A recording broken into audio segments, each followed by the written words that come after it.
Mga idol, ito yung cellphone na pinabili ng ano ng sport. Yun mga idol, isang mapagpalang araw sa lahat.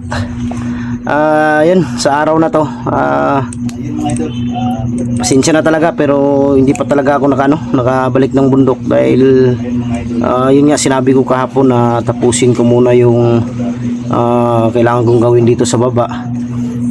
Kaya ngayon mga idol, pinuntahan ko, binisita ko si Apong Igoy dahil may ibibigay ako sa kanya na pinabigay ng supporter na hindi lang natin papangalanan dahil ayaw niya.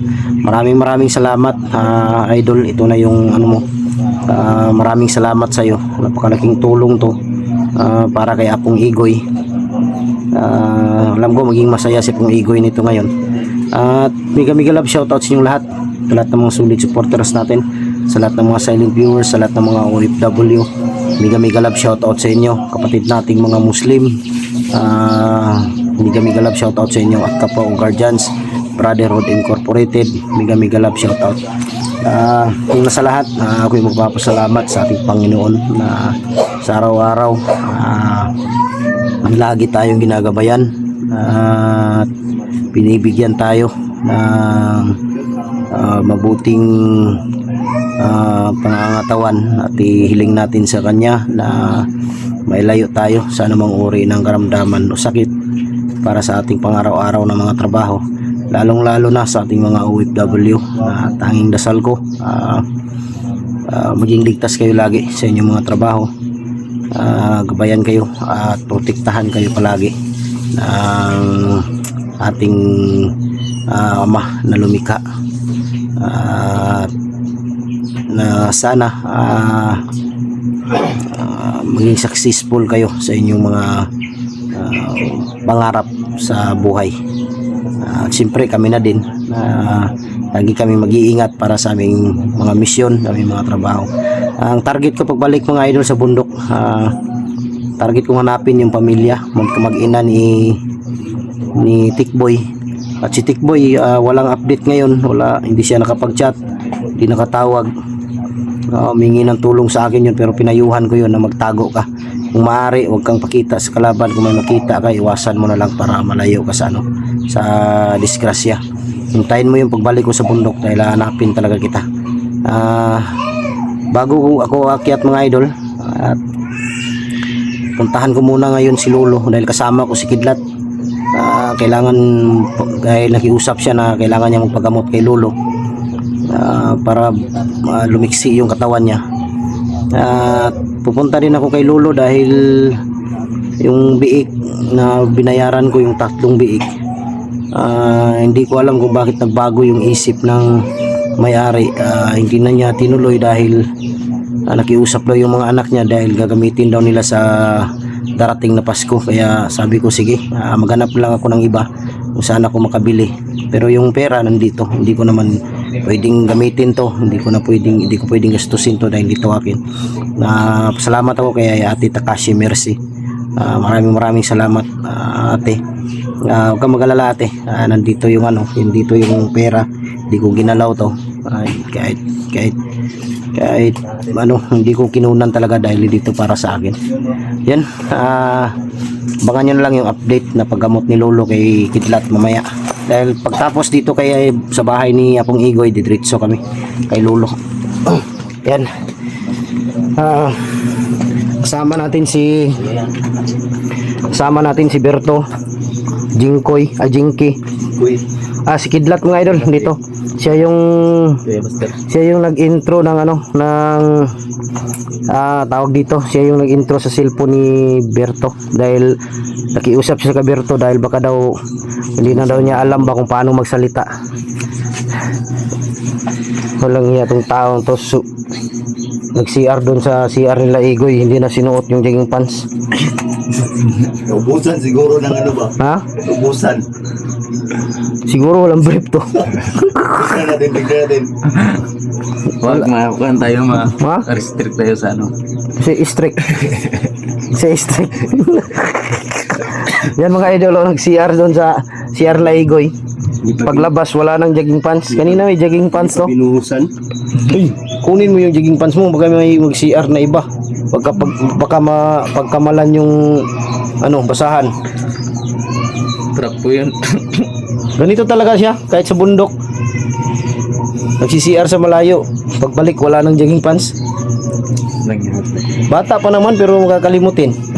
Ano na ulian nun ba? Si Julius at si William mga idol, hindi namin alam kung akyat ba sila. Hindi ko alam kung mauna silang akyat. Basta ako tapusin ko muna tong obligasyon ko dito sa baba bago kami aakyat. Dahil ayaw kong maisipin ako sa bundok. Gusto ko walang tuloy-tuloy na. Yan, dito yung surprise ko kay Igoy na pinabili ng supporter. Yan, ito yung maliit na tahanan niya pong Igoy. Importante nito. Ang importante hindi tayo kahit ganitong bahay lang. Importante hindi tayo maulanan. Bro. Tulong si Apong. Bro. Nga po bro. Ay may buntag. Ayun, nasa mo din. Gusto ka? Yapon lagi.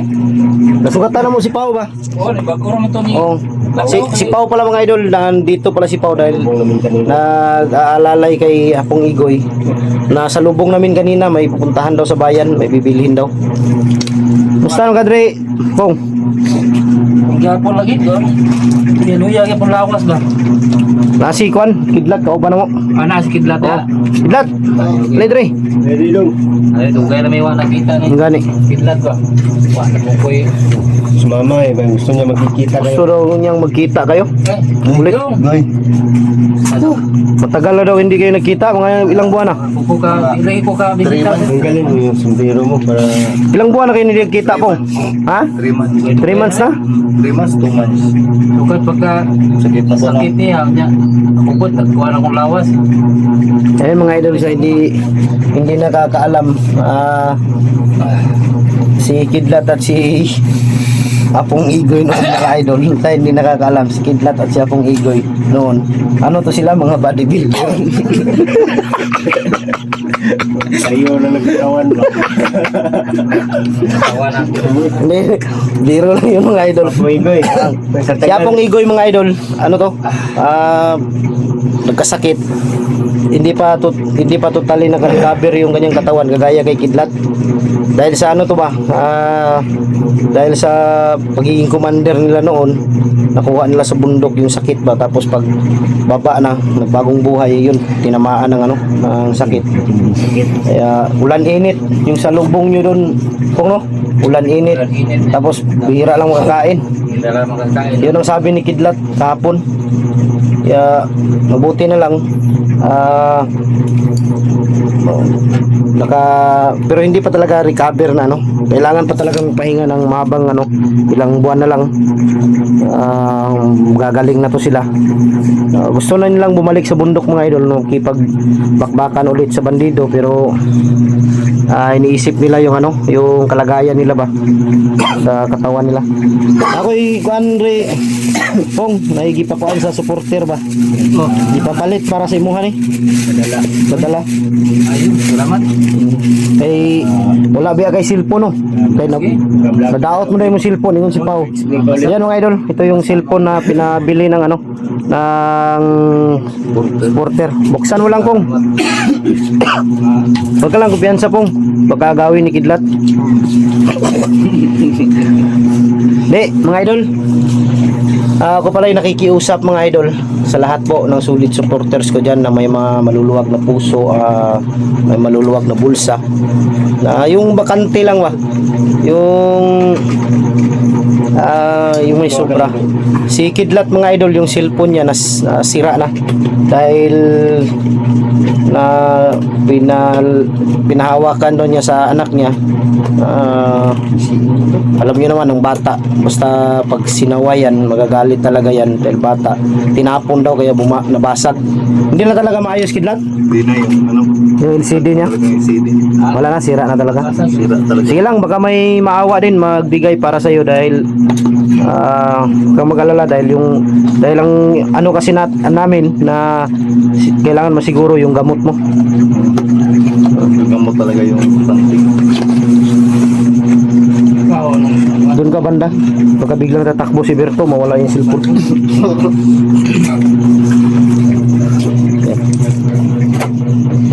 Yan, ayan. Ganda yung cellphone ni ako. Wow. Parang saya niya akong igoy. Yan. Tignan mo lahat. Uy. Walang charger. Pwede mo nang punitin yan dahil may charger yan siguro nandyan sa ilalim. Nagisiin mo. Isiin na lang natin to. Bisiin mo na lang. Ang ganda oh. Wow. Ang ganda oh. Salamat pala sa nagbigay Oo. ito. Eh, hindi lang daw siya magpa-mention ng kanyang pangalan. Importante daw, masaya na siya pag makita na may naibigay para sa inyo. Nandito po. Nandyan yung charger niya. Tignan mo pong lahat to. Dito. Charger niya. Nandyan yung charger niya. Parang hindi ito yung ulo-ulo niya pong. Yung charger niya. Yan. Parang hindi ito yung ulo-ulo niya ito.